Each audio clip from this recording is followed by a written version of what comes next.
Hi, welcome to Taking a Poo with You, where I sit here and take a poo and talk to you. So far, this show has been dealing with mostly American stories, but today I could not help but share a little bit of this world culture with you that I found in the Australian.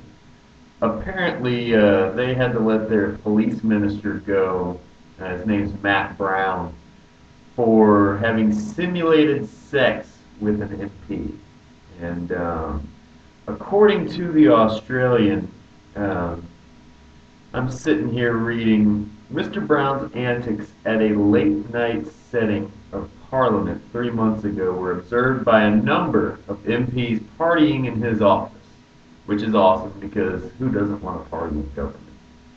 And basically, it says a witness told the Australian Mr. Brown stripped down to his very brief underpants and danced to loud Oxford style street techno music on a green leather Chesterfield couch that he recently ordered for his office.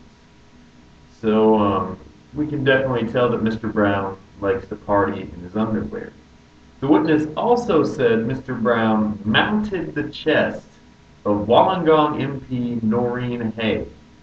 And the witness said Mr. Brown called out to Miss Hay's adult daughter during the performance, and if you have small children watching this, you might want to cover their ears. He said, "Look at this, mate! I'm titty effing your mother." Sorry, I almost let that out. And we definitely do not say titty effing on this show. Not at all, not ever. But that's what Matt Brown said, allegedly. Um, my research, however, shows they've actually found an interview with Miss Hay that said, "I think someone is getting confused here. Nobody would speak to my daughter or any one of my children like that in my presence."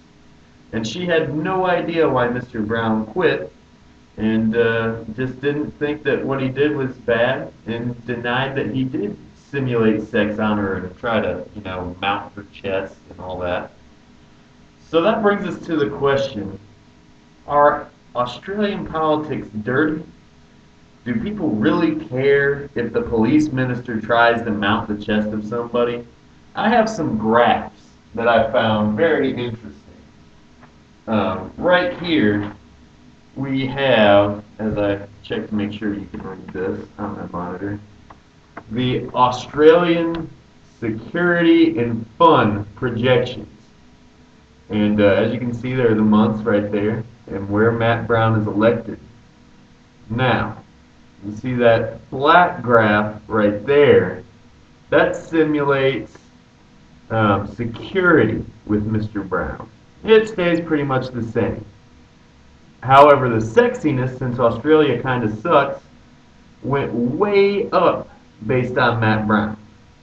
And this red line is a projection of both security and sexiness without Matt Brown.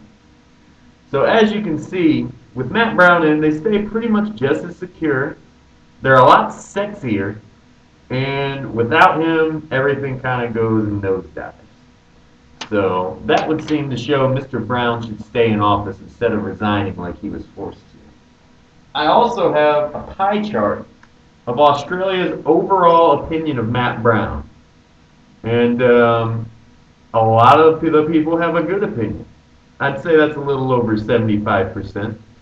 And, they should definitely allow him to stay in office because people have a good opinion of what he was doing, combined with the fact, of course, that they're sexier and pretty much just as secure with him in office. Now you may be asking me, Mr. McGee, why should I believe these graphs that you just gave me? Because I have an extra pie chart that has the odds that my research is credible. And there's a 50% chance that I am credible and a 50% chance that this information is not credible. You gotta love your odds with that.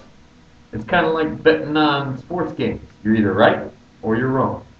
And since I'm talking about this and I've read The Australian as well as let's see what kind of magazine. The Sydney Morning Herald. I've researched this project. I know the issues, and I'm sharing them with you. And as this graph shows, this pie chart, you got a 50-50 shot. And I know more than you. So who are you going to believe? This has been Taking a Poo with you, and that's all I had to do.